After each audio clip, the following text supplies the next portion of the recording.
Welcome, welcome, welcome. What a day of news. I'm going to be talking about a whole bunch of different stuff today. There are multiple new investigations I want to tell you about. I'll just give it a minute or two to let people connect and get on the stream.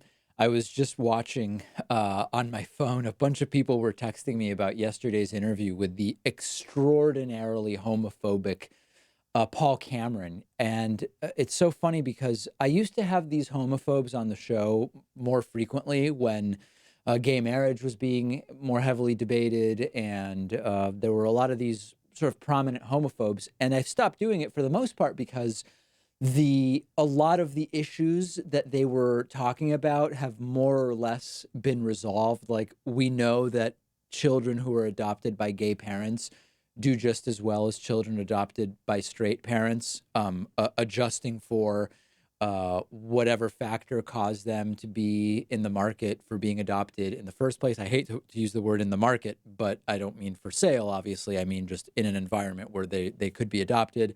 Bans on same-sex marriage have now been made prohibited by the Supreme Court decision in 2015. So I had Paul Cameron back yesterday because I wanted to just sort of get a sense from him of, do you feel like you've lost? He's 79 years old now.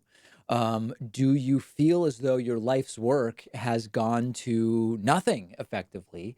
And he did filibuster me a lot. And there's a 35-minute interview on our YouTube channel, which I encourage you to check out with Paul Cameron. And anyway, people were texting me about, there were particular really crazy things that he said that when I was in the moment trying to parse everything, he does this Gish Gallop where he just throws so much crazy stuff at me that sometimes I don't realize until I look back at the almost like funny nature of some of the things he said. And I was just watching it back myself and just kind of chuckling because there's just so much craziness that these homophobes are still obsessed with. And it's just so sad. And I know that I don't just feel sad for them because they ruin so many people's lives via their homophobic activism, but I do feel bad that they have devoted their lives to something that they've just lost, right? I mean, I know that in some states you can still be fired for being gay, and we're working on that. Of course, there is all sorts of implicit bias that still exists. But on the legal side, every year there are victories for LGBT rights, as there should be. And the cognitive dissonance is just very strong. So if you didn't see that, go back and check out my interview yesterday with Paul Cameron. Okay, so this is a live stream. If you've never seen one of my live streams before, they get very crazy. People troll, all sorts of stuff goes on. And it's a great time for the most part. We are going to be taking questions and comments via Super Chat. Super Chat is triggered, for lack of a better term, by the dollar symbol at the bottom of the chat window. If you have something you want to ask me that you want me to answer on stream, if you have a comment you want me to read, there is no faster way to get that in front of me and on screen. We will put super chats on screen than using the dollar sign at the bottom of the chat window. I am open to taking some phone calls if people want. We want 10 new members. That's what we've been doing. If 10 people sign up at davidpakman.com/membership, I will thank you during the stream, and then I will open up the phone lines, and things get crazy on the phone lines. Sometimes people are very angry with me, and that's fine. I don't screen them. If people want to confront me about all of the things I'm ignorant on, that's exactly what the phone lines are for. If you want the phone lines opened, take advantage of membership. Please don't troll the live chat. I'm paying some attention, and we have moderators who are paying attention. Do not troll the live chat. And lastly, you can use the join button right below the video window to become a YouTube channel member. That counts towards the 10 new members that we are looking for. One other thing to mention, and then we will get on with it. So we hit 600,000 subscribers on our YouTube channel a few days ago.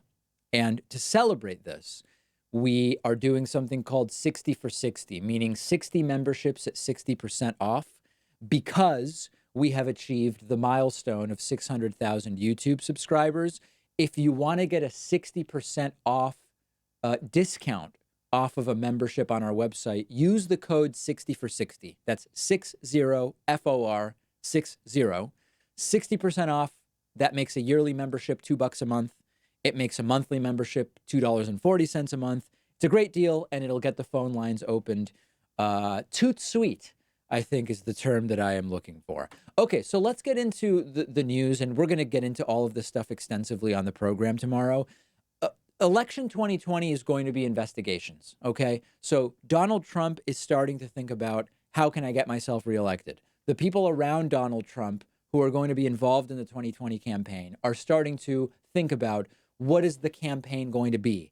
Which Democrat might we be running against? What is our approach to the debates going to be? All of this stuff is starting to get going, except the entire 2020 campaign is going to be under a black cloud of multiple investigations into criminality, into potentially impeachable offenses like putting pressure on the Justice Department to block the AT&T Time Warner merger, which I talked about on today's show.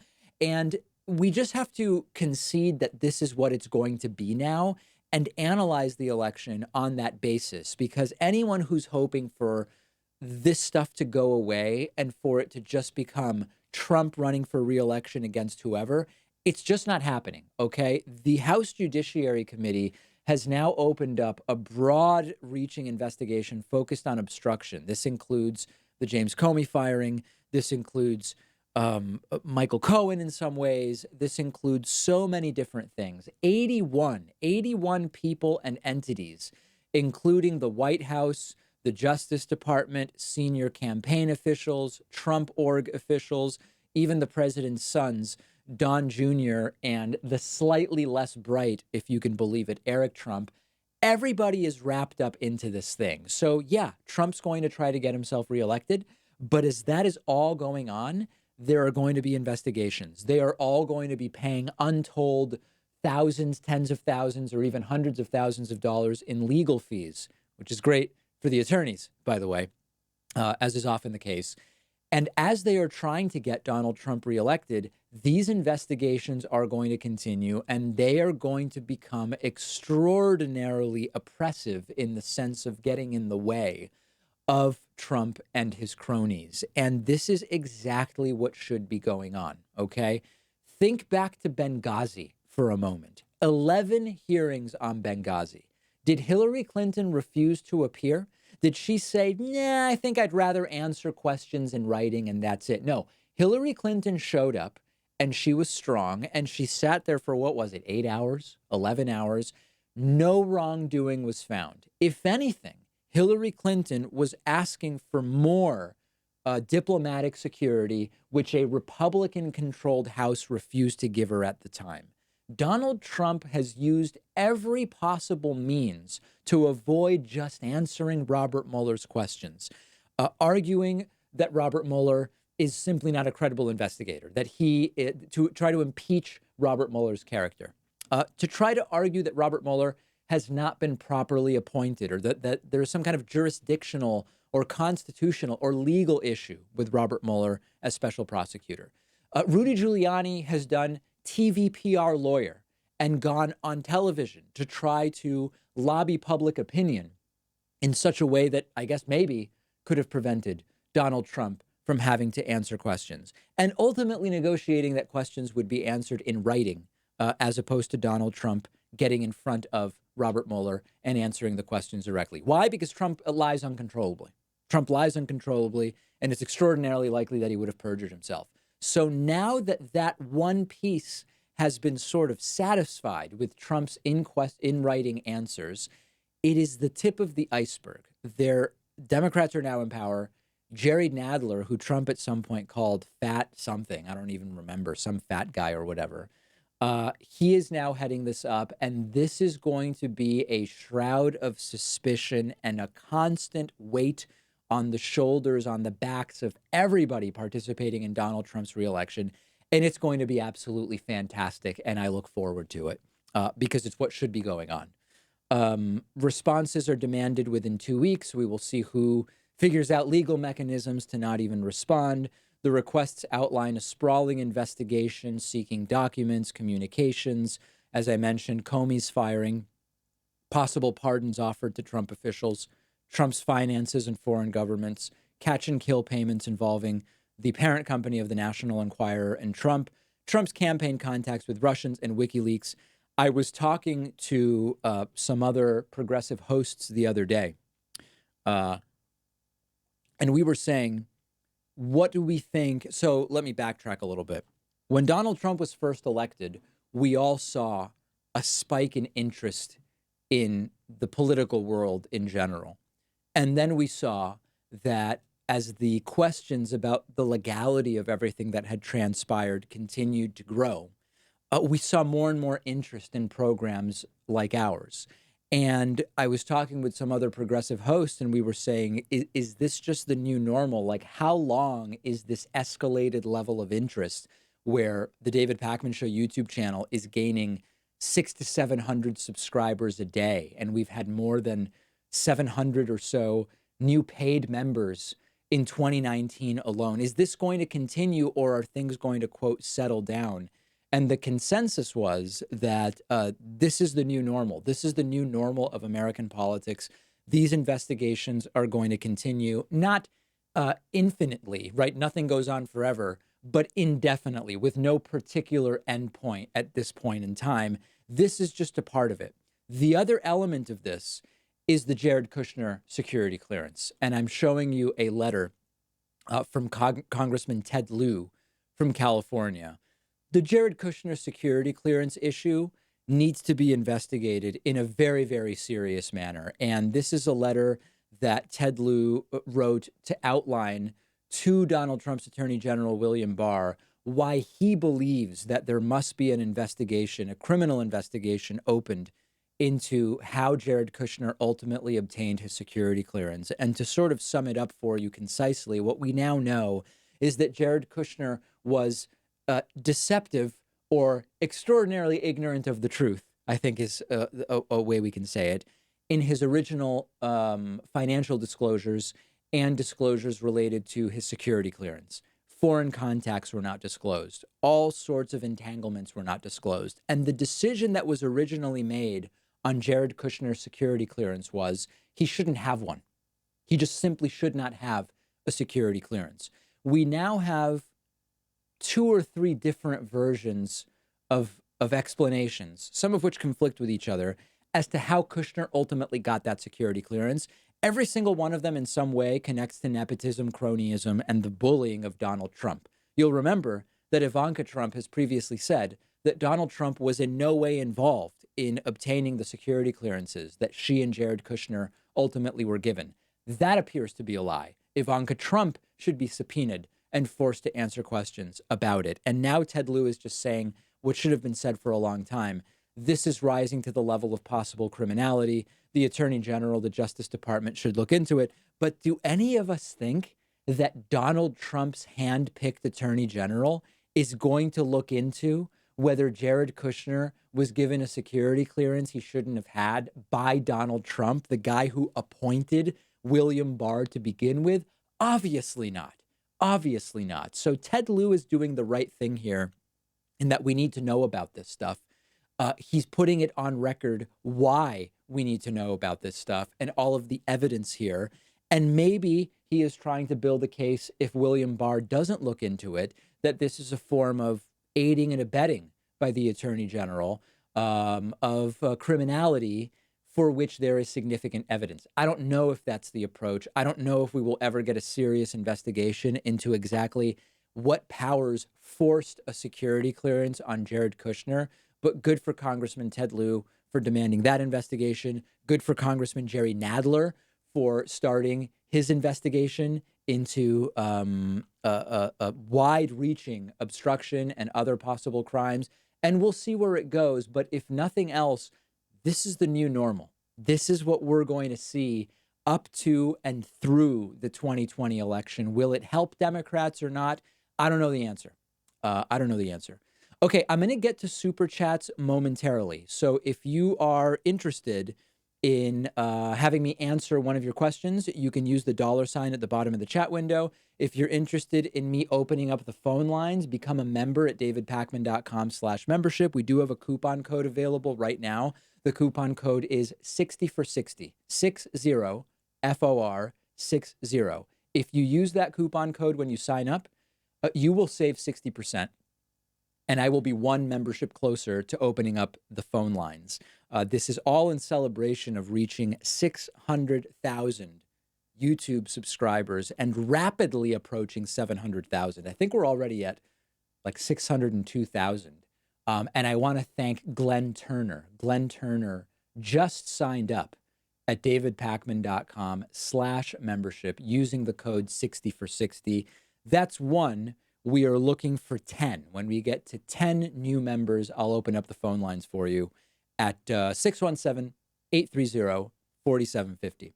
Okay, Jackson wants me to do a deep dive on debt and deficit, explain modern monetary theory, and why debt isn't necessarily bad. Yeah, we've interviewed some experts on this issue, like Stephanie Kelton, who was a Bernie economic advisor back in 2016.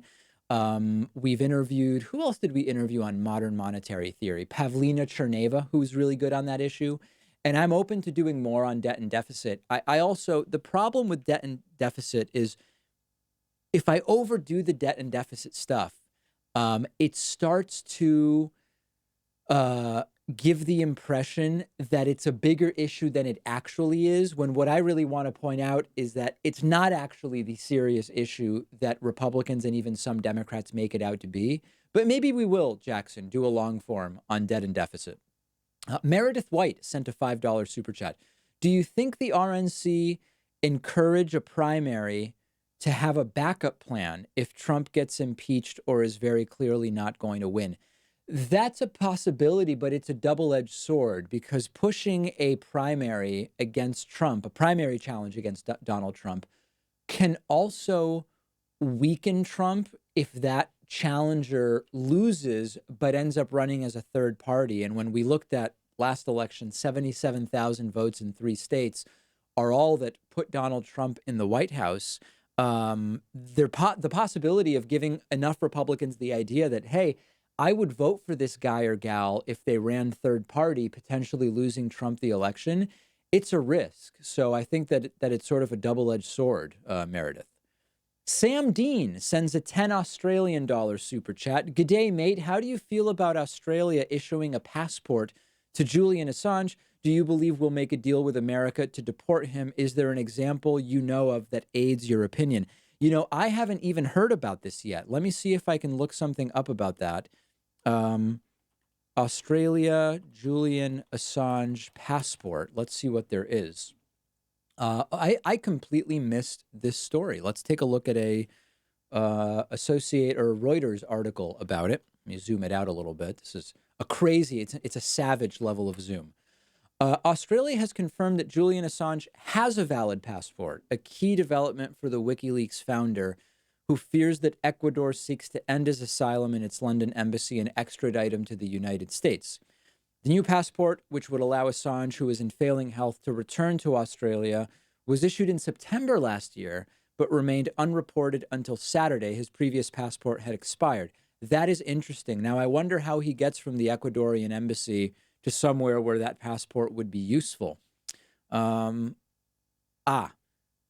There it is. Senator Rex Patrick of Minority Party Centre Alliance, who has taken up Assange's cause in Parliament, asked department officials if they had talked to the United States about safe passage for Assange if he left the embassy. James Larson, the department's chief legal officer, said he was not aware of any U.S. proceedings against Assange, and so there was nothing to discuss. I don't have a record before me of what our engagement with the United States is specifically concerning Mr. Assange. That is interesting. Yeah, so I don't know.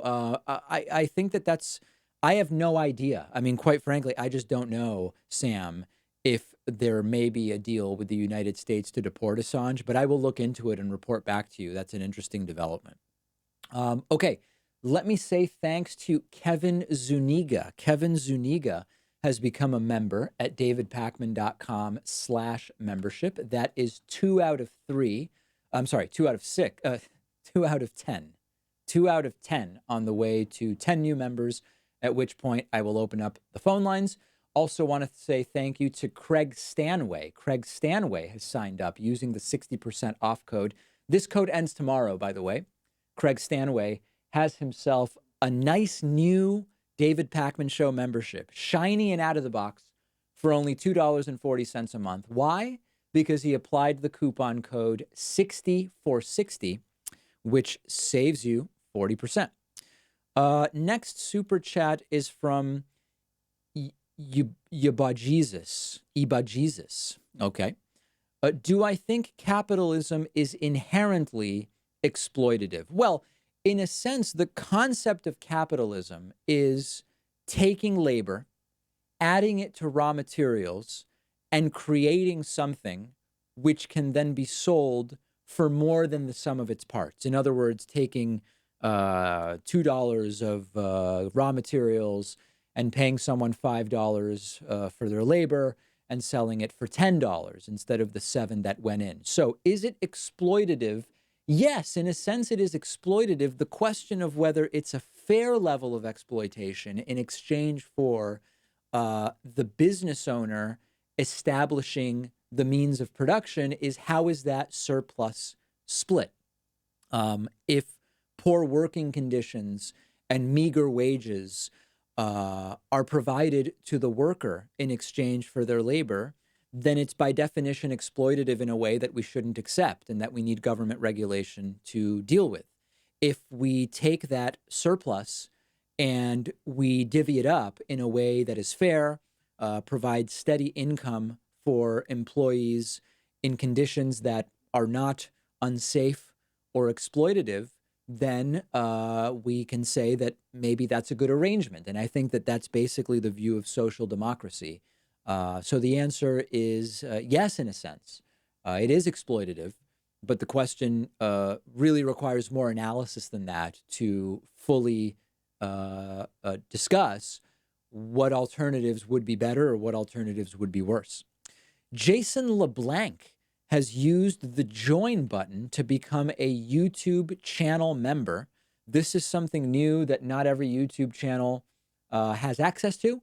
We have it. So if you look below the video window, just down there, you'll see a button that says join. That allows you to choose YouTube memberships that start as at as little as $1.99 a month. I think they top out at, what do they top out at? I don't even remember, actually. Let's see if I can pull it up.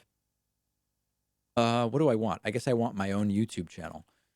Let's take a look. I think $1.99, maybe $24.99, or is it, maybe it was $49.99. Okay, let's see if I can put it on screen for people.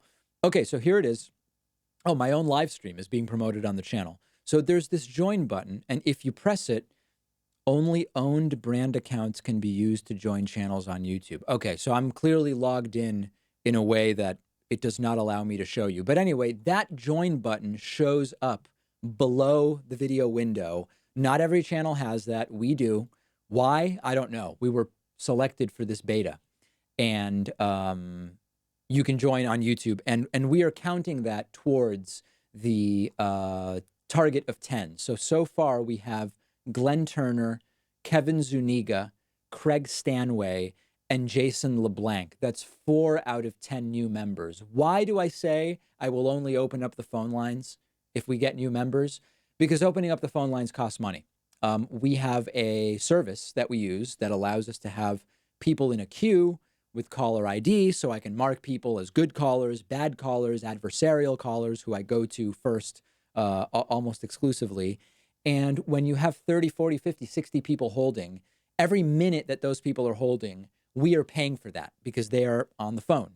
That can start to add up. So that's why when I do the live streams, I say, if we get 10 new members, I will open up the phone lines. If people want to call in, we're not talking about a lot of money.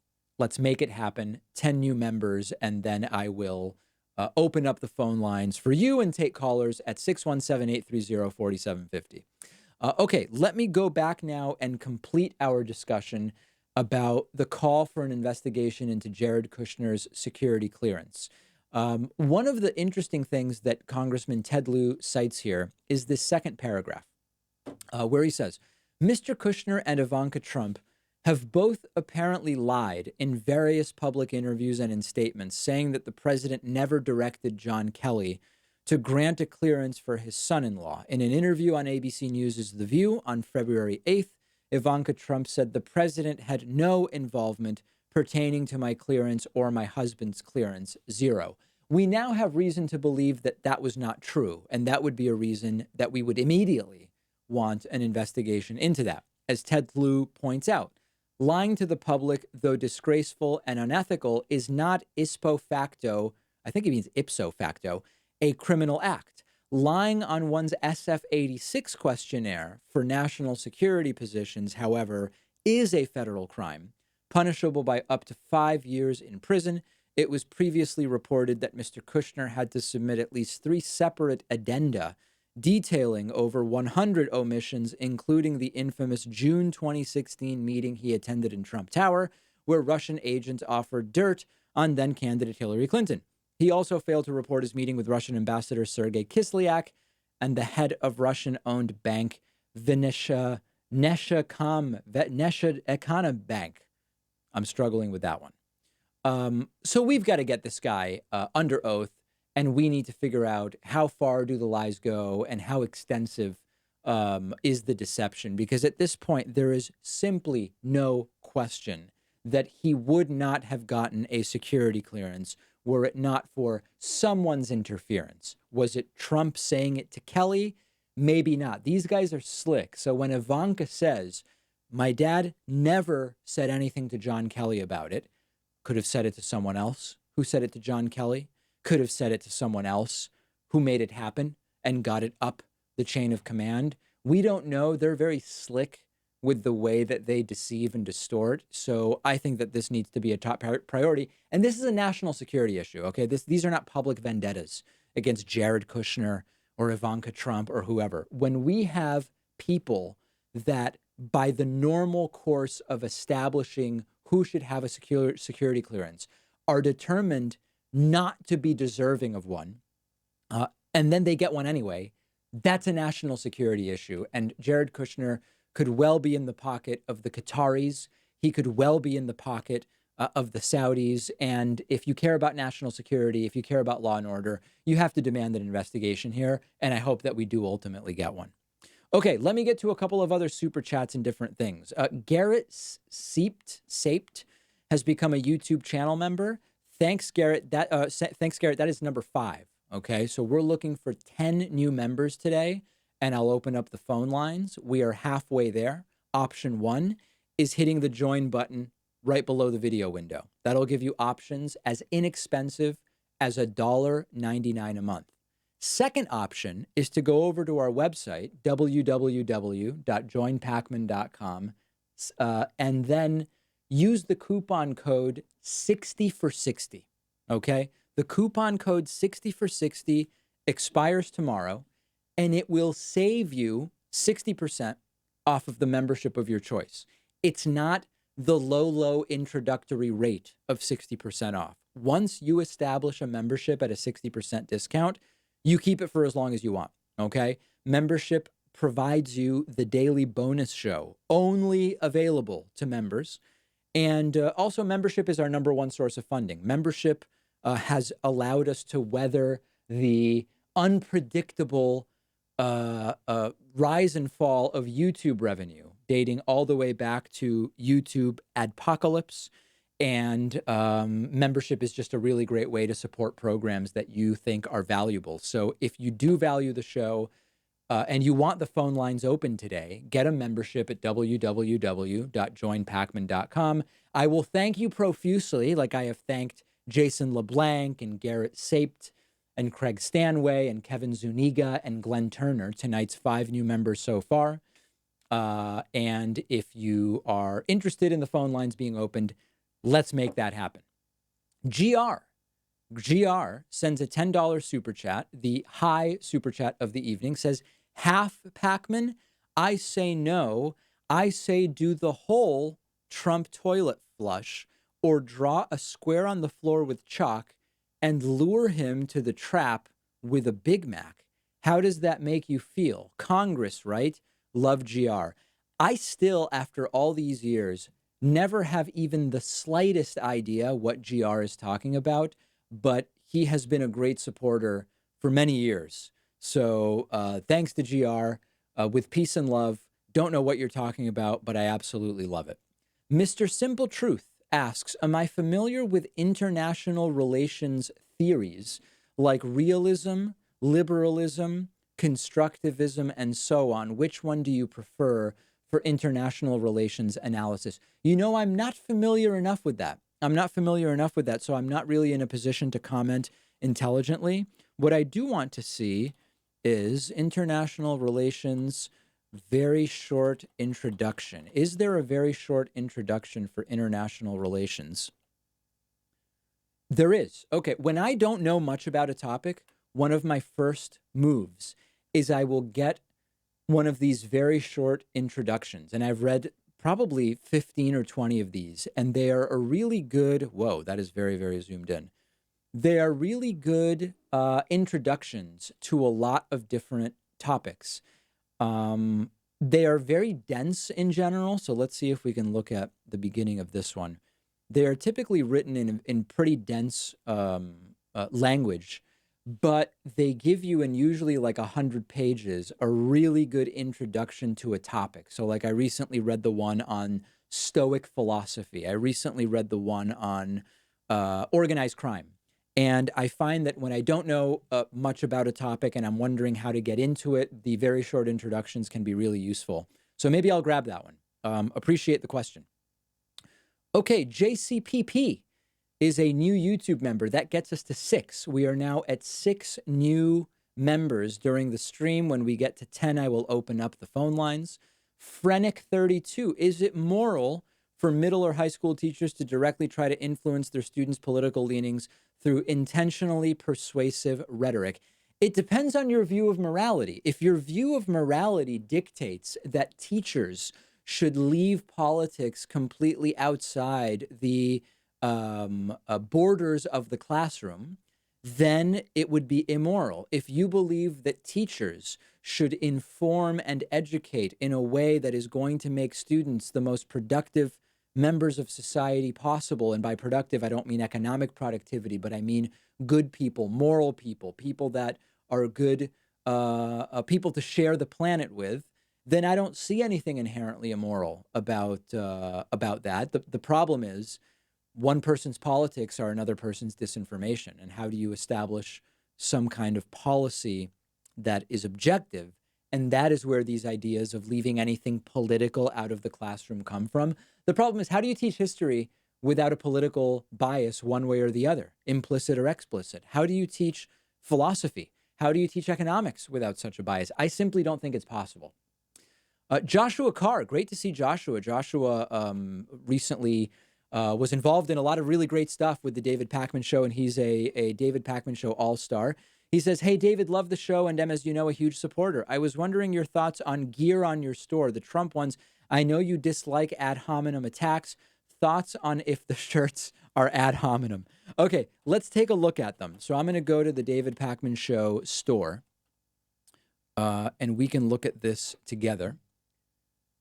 Let's see here. Okay, so let's take a look at these one by one and see if they are ad hominems. Here is the If Ivanka Weren't My Daughter t-shirt. This is not an ad hominem in that I don't think it's an insult. It's just a quote. Donald Trump once said that if Ivanka Trump weren't his daughter, he would consider dating her. So I don't think that one is an ad hominem, and that one looks really, really good in this blue color. So that one I think is not an ad hominem. Let's take a look at the next one. This thing called nuclear weapons. Okay, this shirt is yet another Donald Trump quote. This thing called nuclear weapons, like lots of things, are done with uranium, including some bad things. That's a summarized Donald Trump quote. If quoting someone is ad hominem, well, I just don't think it is. So I don't think that one counts as ad hominem. And then we have another one here. Very stable genius. This is also just a Trump quote. So no, Joshua, with peace and love, I don't believe that these are ad hominems because they are all just quotes of Trump. We're just quoting the president. And if that's ad hominem, I don't know how you make that case. So I am now comfortable saying, no, those shirts are not ad hominem. Ariel Fernandez says, do I think Florida, Georgia, and Texas will become blue states? I think that they will be swing states. I think, oh, sorry, this isn't on screen. I think that they will be solidly, well, Florida already is. Georgia and Texas, I think, will become reliable swing states within a couple of election cycles. JCPP sends $1, which I really appreciate. Ron Jackson is a new member. Zach Hanratty is a new member. And Ariel Fernandez is a new member. That now gets us to 8. We are at 8 out of 10 new members. If you want the phone lines open today, okay, I will open the phone lines. It's almost ready to go. It's the click of one button to open the phone lines. If you want to call in and have me take some phone calls, we just need 2 more new members. My advice, and who am I to give advice except that I sort of know about all of the different options. My advice is to go to www.joinpacman.com. Pick any membership, okay? I don't care which membership you pick. Apply the coupon code 60 for 60, okay? We at the David Pakman Show reached 600,000 YouTube subscribers over the weekend. Huge milestone for us. And to celebrate, until tonight at midnight, we have the coupon code 60 for 60 available. That coupon code will drop any membership, yearly, monthly, your choice, by 60%. Okay, so let me do the math for you. You take a $6 a month membership, you subtract 60%, that's $2.40 a month. That's a damn good deal for all the content that we put out. If you want to get an even better deal, switch to yearly. You take a $60 a year membership, you apply the coupon code 60 for 60. That drops the membership to $24 for the entire year, okay? $2 a month for 150 or so YouTube videos and anywhere from 8 to 12 live streams a month. That is a damn good deal. And quite frankly, if you can afford it and you don't think that the channel is worthy of that, I don't know what you're doing here. If you hate the channel, fine. You're here to troll. I don't expect you to be supporting the work we do. If it's unaffordable, that's totally cool. We do the show for everybody. We do this so everyone can access what we do. But if you like what we do and you can afford $2 a month and you're here today, by all means, take advantage of this, okay? And if we get just only two more new members, I will open up the phone lines, and that will be very, very exciting for a lot of people. Every time I do it, we get some people who are angry with me. We get some people who want my advice. We get people wanting relationship advice, which I'm glad to give, despite having absolutely no expertise in that whatsoever. So let's make it happen, okay? Let's make it happen, and it's going to be a very, very exciting evening. I can assure you of that. Zach Hanratty says, I'm curious if Jeff Bezos really has all the money he's worth, or if most of it is tied up in Amazon, and how that works in terms of him paying taxes. Well, listen, Zach, in terms of him paying taxes, this is why any serious plan to tax the rich has to go after capital gains, because people like Jeff Bezos are not making the majority of their money via wages. And when AOC or whoever talks about a 70% marginal tax rate, we should have that on high incomes. But if you really want to get at the root of this, you've got to tax capital gains, because what capital gains is effectively the surplus value that people's wages have generated, right? If you own a business and you hire people who work at minimum wage, their labor generates business income, which you then earn as capital gains and sometimes only pay 15 or 20% on it, okay? So Jeff Bezos has a lot of money tied up in Amazon stock. This is why his net worth fluctuates so wildly when Amazon stock goes up and down. And if you really want to deal with the way that a lot of these people are making their money, sorry, I just punched my mic, you've got to go after capital gains for sure. Jackson says, what do you think of Destiny's argument that if taxation is theft, labor is also theft? I think it's a great argument against silly libertarianism. I haven't seen that, but Destiny, Stephen Bennell, is really good with this stuff. So I'm going to try to check that out. Sounds like an interesting argument. Elias Taraches says, what do I think about Amazon in New York City? I have not said much about Amazon going to New York City because of a couple reasons. Number one, I think that the real problem about what's going on with Amazon is that they won by making people bid for them with these tax breaks. Ultimately, Amazon going into New York City was not going to have a huge impact on the affordability or traffic issues that New York City already has. It's a relatively modest number of people who would have been employed. There would have been an economic benefit. There are also concerns about all sorts of things going on at Amazon. So ultimately, Amazon is going to go where Amazon determines they want to go. Just because New York City has said no, it's not going to affect Amazon really in any way. Would it have been a net gain or a net loss for New York City accounting for everything? I don't really know. So I actually thought that there was too much attention being paid to it, quite frankly. Miguel Ribao says, I ran for Board of Education in 2018. The office should be nonpartisan, but is sadly influenced by parties.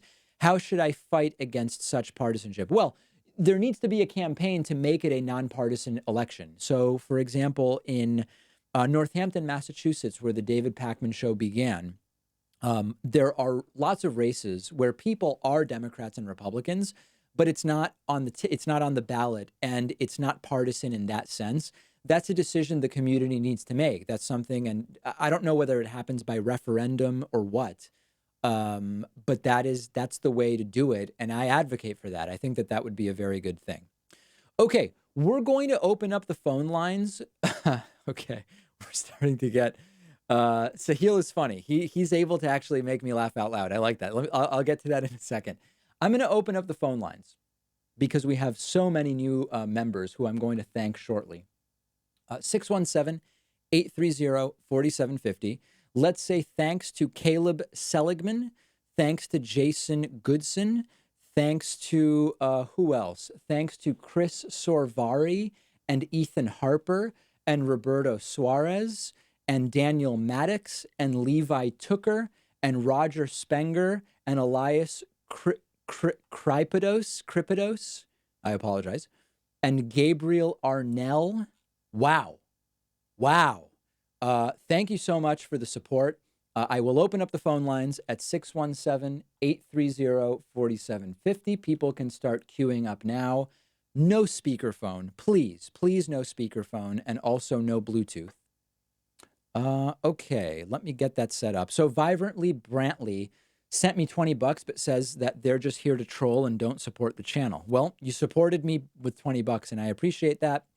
The Progressive Voice is in the super chat saying, what are my thoughts on Destiny cucking a guy in New Zealand? I didn't hear about that. I would love to hear more about that, but it is not something that I am aware of. And Grant Tobgo says, go vegan. All right. I don't know who vegan is, but a message of support for vegan. All right. So let me get going here.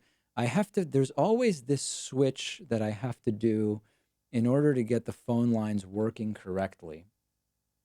How can I test whether the phone lines are working correctly? Let me see here. Okay, people heard that, which I think means they're working. 617-830-4750. Let's see who we are going to talk to first, because there are just so many people here to talk to. Want to make sure that I note everybody who calls in. The reason I do that, for people wondering, I make notes about the quality of callers, which then I put into our caller ID system, so that way when they call in a second time, I have a note that says, this person mixes it up, they argue with me, it's great to go to them, this person has interesting critiques from a progressive perspective, this person, you can't hear a damn thing, or they interrupt me, never go to this person, they filibuster. So those are the notes that I make when I pick up on people. Let's start today with the 864 area code. Caller from 864, tell me your name and where you're calling from. Hi, this is Ryan from Greenville. Can you hear me? All right, Ryan, you know what? You have one of the best connections that we've had in a very, very long time. It's truly a pleasure to take your call. Oh, thank you very much.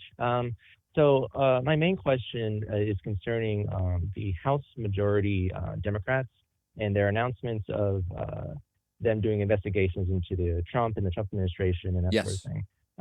My question about that is, assuming they actually go ahead and go through with that and they do an investigation, assuming that they find something about the administration. Like, what would be the actual next steps in doing something about that, and would Ah, anything actually come of that? very good. So at this point, the new House investigation, this broad-reaching investigation that has made 81 requests for documents and witnesses and all of this different stuff, we are now talking about laying the groundwork for impeachment. Okay, so this is we just all have to be upfront about this. This is now these are investigations which are meant to explore whether there is a case for impeachment. Now, this doesn't tell us whether Democrats will actually file articles of impeachment. This doesn't tell us whether, even if they did, a Republican controlled Senate would ever vote to remove Donald Trump. It doesn't tell us any of those things, but this type of far reaching investigation now is to start exploring what the case would be for the impeachment of Donald Trump.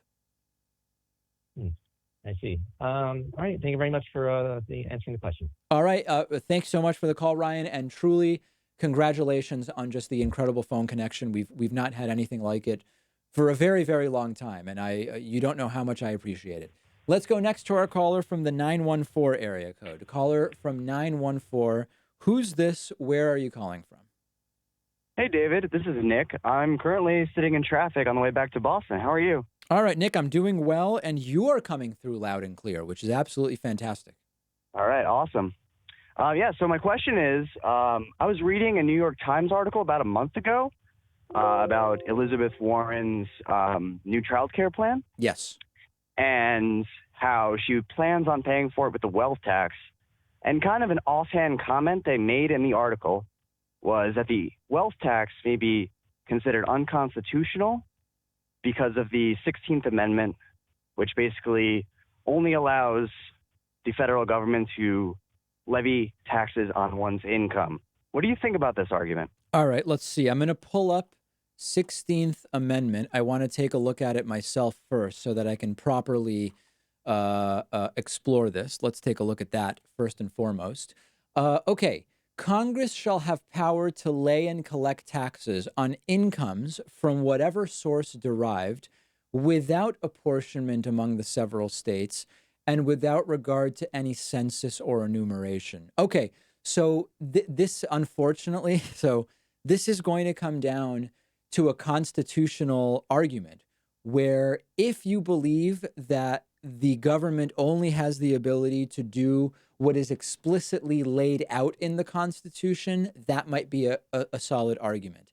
If you believe that the government can legally do things that are not specified in exactly those terms by the Constitution or Bill of Rights, then it's not a problem. And ultimately, that is where the debate would lie. And I don't have the answer to that. It would be ultimately up to legal scholars and courts to decide.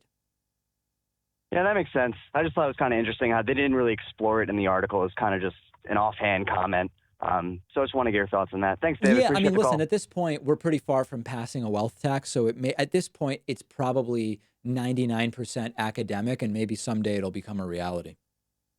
All right, makes sense. Have a Okay, good night. appreciate the call. Thank you. Great to hear from you. What a day with connections so far. Very, very good connections.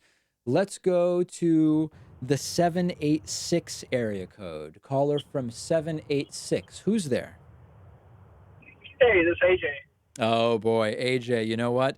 I don't know if it's speakerphone or a bird in the background or if you're using heavy machinery, but you've unfortunately prevented us from going 3 for 3 with just brilliant, brilliant phone connections tonight.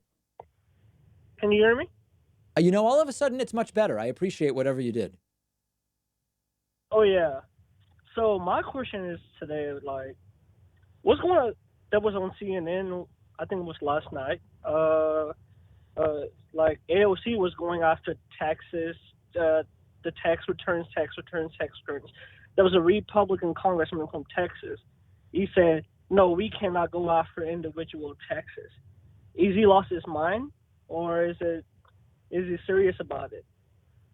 Well, is who serious? You're saying is the Republican congressman from? Did you Yeah, say Texas or taxes? Texas tax returns of this one Sorry, we got what in did the you say? White House. Tax attorney? Taxes. It's tax returns. Tax Trump's returns. tax Okay, but the returns. congressman was not from Texas, right? I think he was from Texas. I think Okay. he was from Texas on Aaron Burnett's show last night. Okay, and you're saying, is he out of his mind for saying that they can't Ye- go after individual tax returns? Yes. Okay, I've not heard any legal argument for why they can't go after individual tax returns. Okay, what you think about China and South China Sea? I They're love it. trying I would to love to bring. visit. Yeah, so what can we do to stop China from attacking our democracy? Like China, I think, will attack our democracy in next 2020 election. In what How way? should we stop the China? I think they are funding Republicans. You That's think what I'm China hearing. They're is funding giving Republican American politicians? yes, Why do you think that? Chinese government, yes, because of the case in Huawei, CFA. So they are funding Republicans to do something about To it, do so they can what? get What the do they want CFO back. Republicans to do? To drop those charges against Huawei.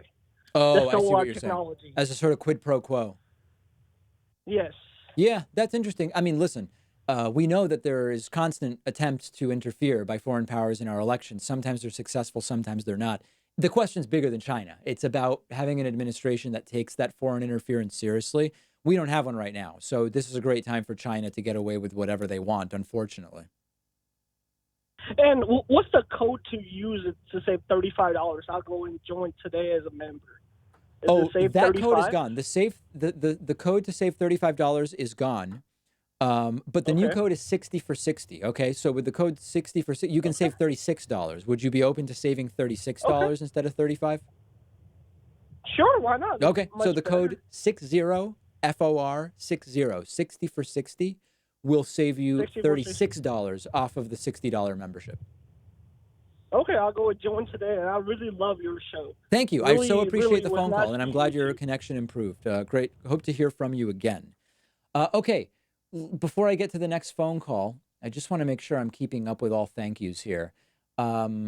William Bristol is a new member, and I really appreciate you signing up. Brian McManus is also a new member.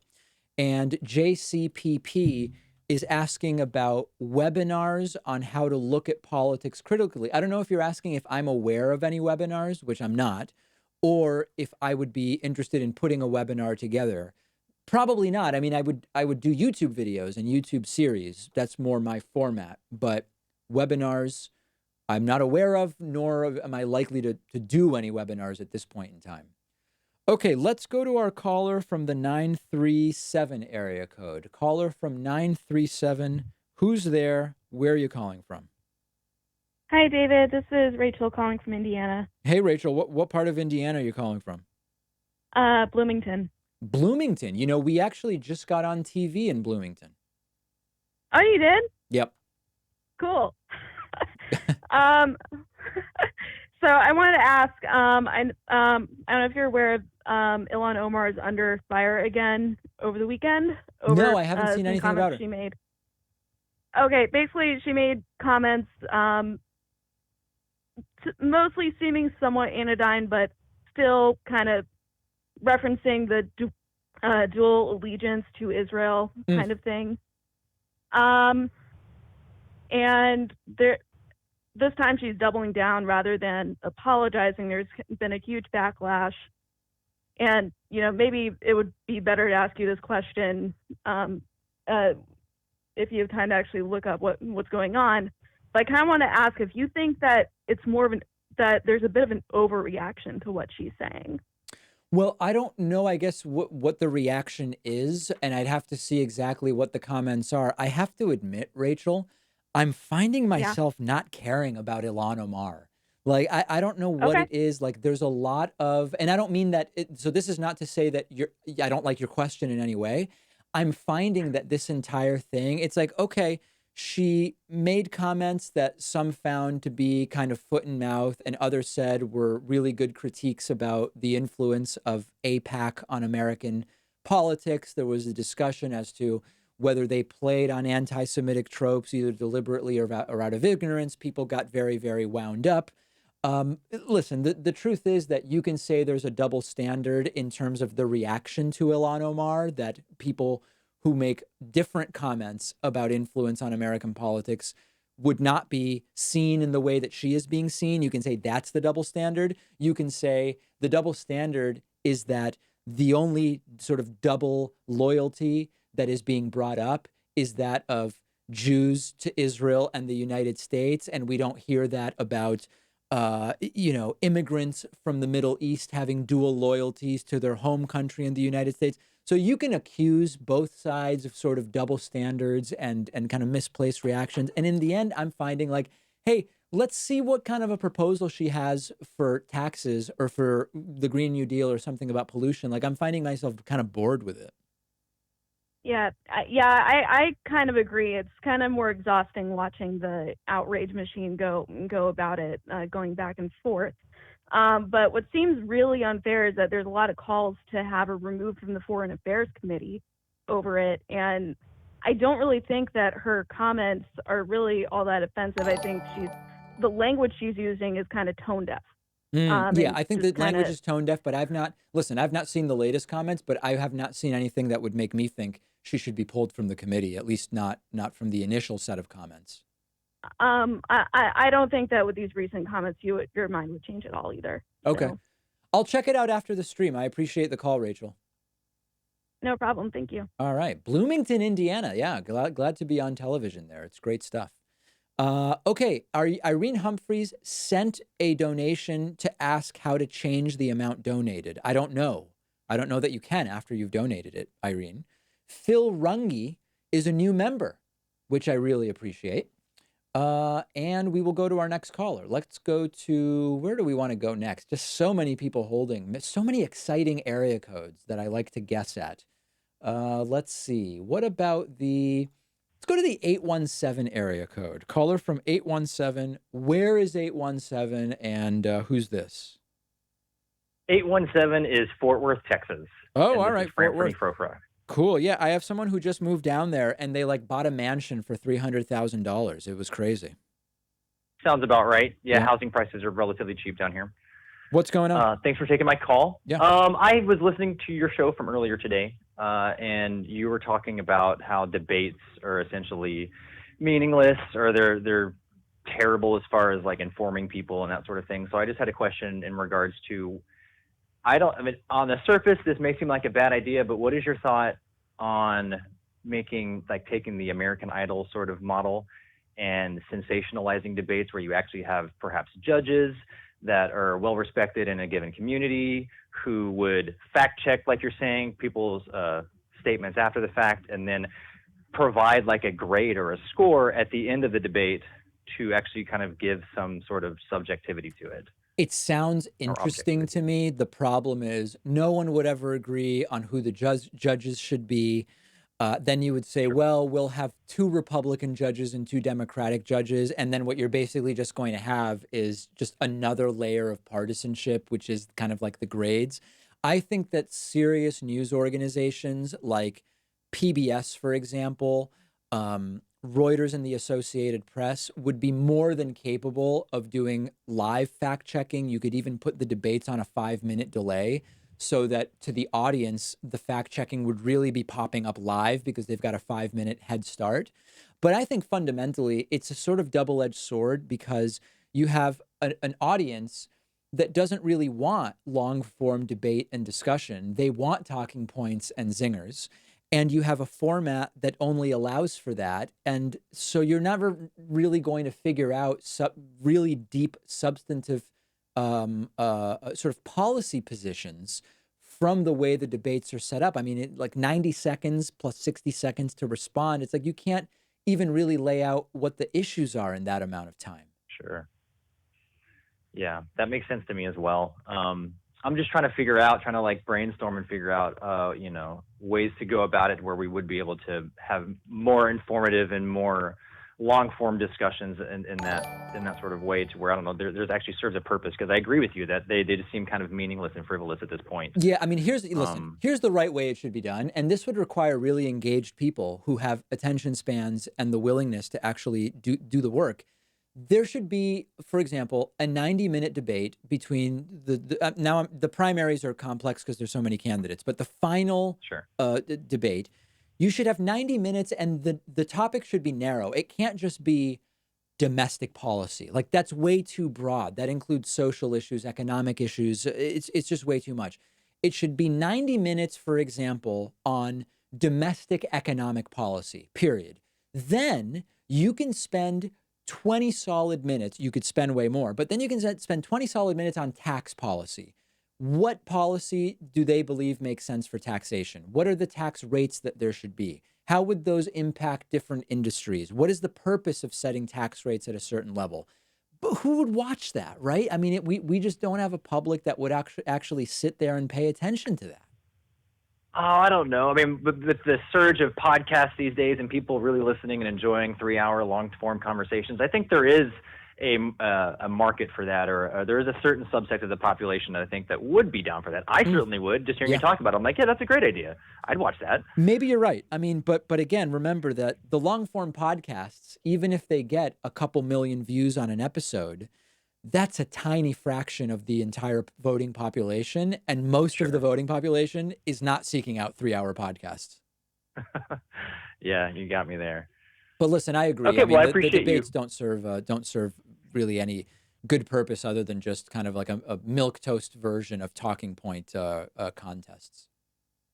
Sure, and I agree, but that's disheartening to me. But thank you for answering my question. I appreciate it. Yep, thank you for the call. Really appreciate it. Want to say thank you to Sean Burnstead. No, it's Bumstead. Sean Bumstead, who is a new YouTube member. Appreciate that. Let's go next to our caller from the 410 area code. Who's calling from 410? Hey, David. It's Carrie from Annapolis, Maryland. Hey, Carrie. What's going on? Excuse me. I just had a question, a bit more general, a bit more future-minded. What are we going to do about the Republican revolution that's still going on? Democrats always being on the back foot, like laboring through good legislation just to get torn down like Trump's doing now. What can we do long-term to combat destructive behavior like that? What do you mean specifically? Which bill? What bill are you referring to? Well, the individual mandate being repealed, trying to take Obamacare down from the inside, something that Nancy Pelosi worked really hard to get through. It's becoming a lot easier to tear down these not institutions, but programs that take so long to build up. How are we going to find our way to any kind of stability with anything? Yeah, I mean, listen, on the one hand, you're right. On the other hand, Donald Trump, with 2 years controlling the White House, the Senate, and the House, all he was able to do was suspend the individual mandate. I don't want to minimize how big of a deal that is because it's sort of like one of the funding sources of how this entire thing works. But I think in a way, it's not as easy as you might be suggesting to tear down these legislations because Trump had everything for 2 years.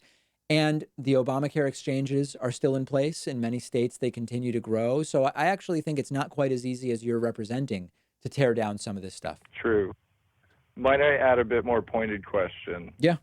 The Newt Gingrich seemed to bring about this Fox News kind of mentality of thinking of whenever we're doing something bad or something's going wrong, let's just not call it what it is so we don't have to speak on the same reality as everyone. How do we combat that thinking that is just trying to throw the conversation towards chaos constantly? Yeah, I don't have an answer for that. I mean, I think at a systemic level, if everybody started learning critical thinking and philosophy and civics at a young age, probably starting at 10, we would have a population that is much better prepared to resist falling prey to that type of specious reasoning and just renaming things or calling things something other than what they are. But that's like a much bigger systemic issue, and I wish I had an answer, but I don't. Maybe for me, it's educational activism. Yeah, right. And I mean, that Something would like relate that to what might I'm help. saying, which is we've got to be teaching critical thinking and all of this other stuff very early on, which the right doesn't want to do because they know that that leads to worse election outcomes for them. Naturally. Yeah. Well, thanks for having a back and forth with me, Dave. Appreciate the call. Thank you so much. Hope to hear from you again. Via Super Chat, Rock Lee says Bernie, Tulsi, and Yang will do well in the debates. I don't know how long Tulsi's going to be around. I'm unsure about that, and I don't think she will do very well in the debates. But we will see.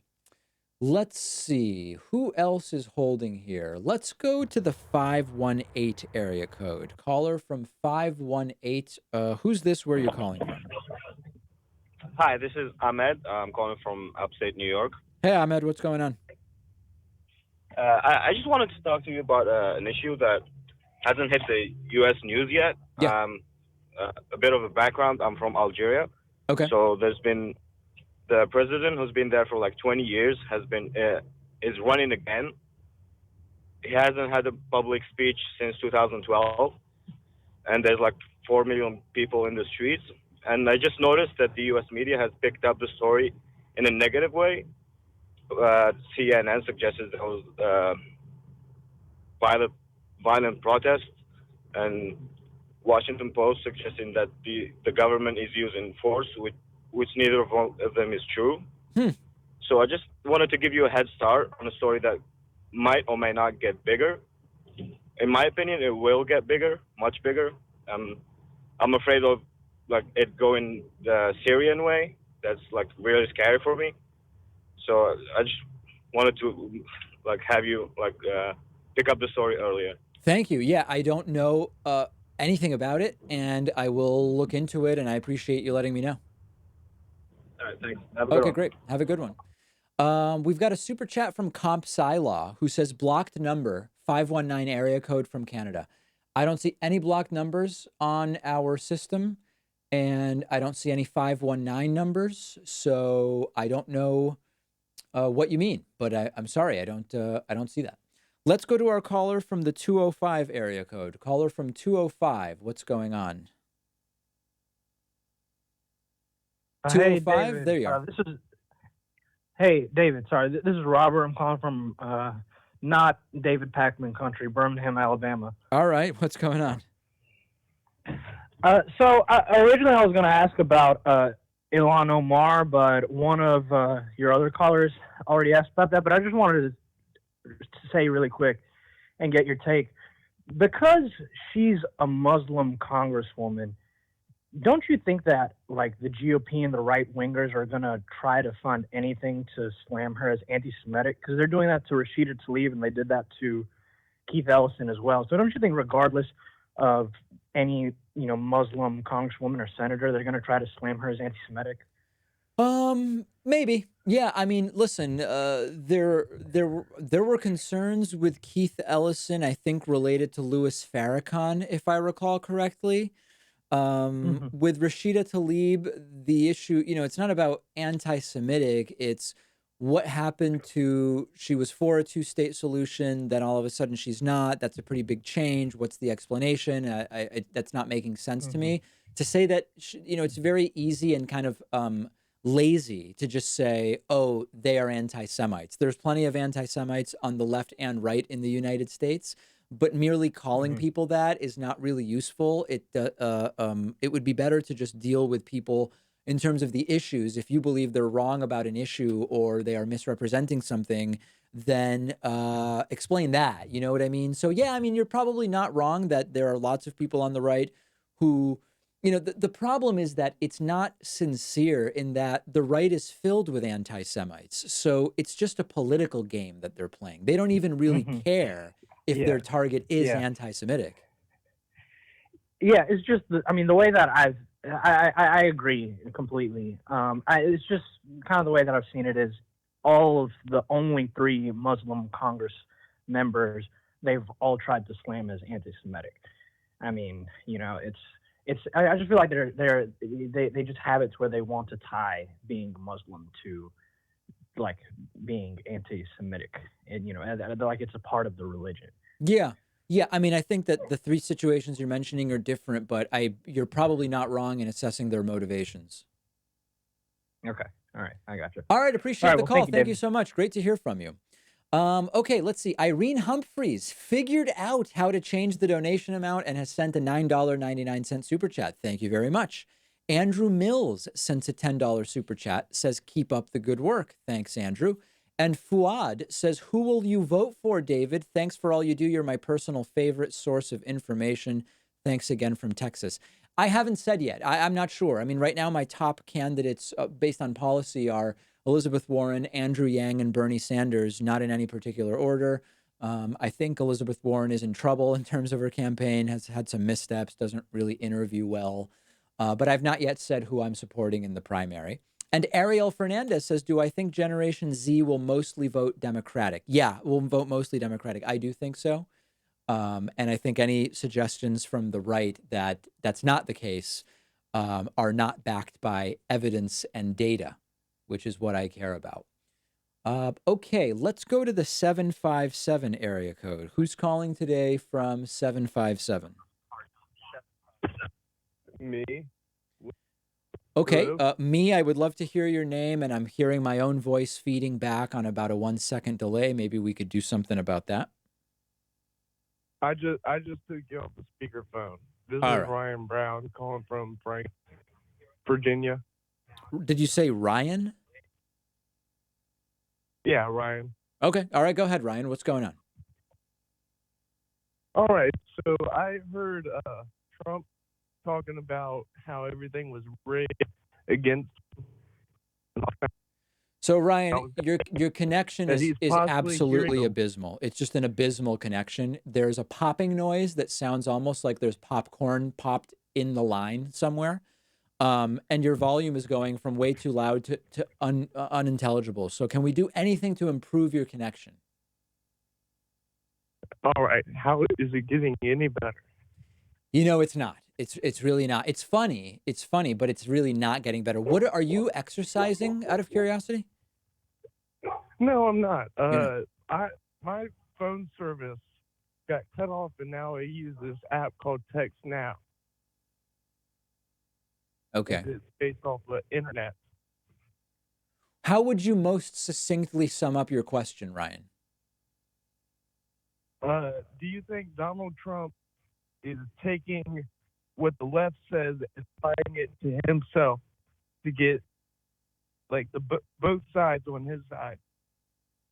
Is he taking what You know what I who mean? said and applying it to himself? Like, do you think he's taking what the left says and applying it to himself?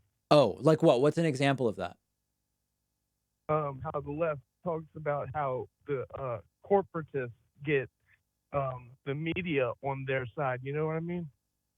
No, I'm sorry. I have no idea. I'm going to let you go. It's crazy what's going on, but I really appreciate you calling in. And unfortunately, to have to end on that note, I'm out of time. I really appreciate everybody who called in, members, patrons, people chatting, and all of that stuff. I will stream again. That I promise you, unless something unexpected happens to me. And I look forward to you joining me next time.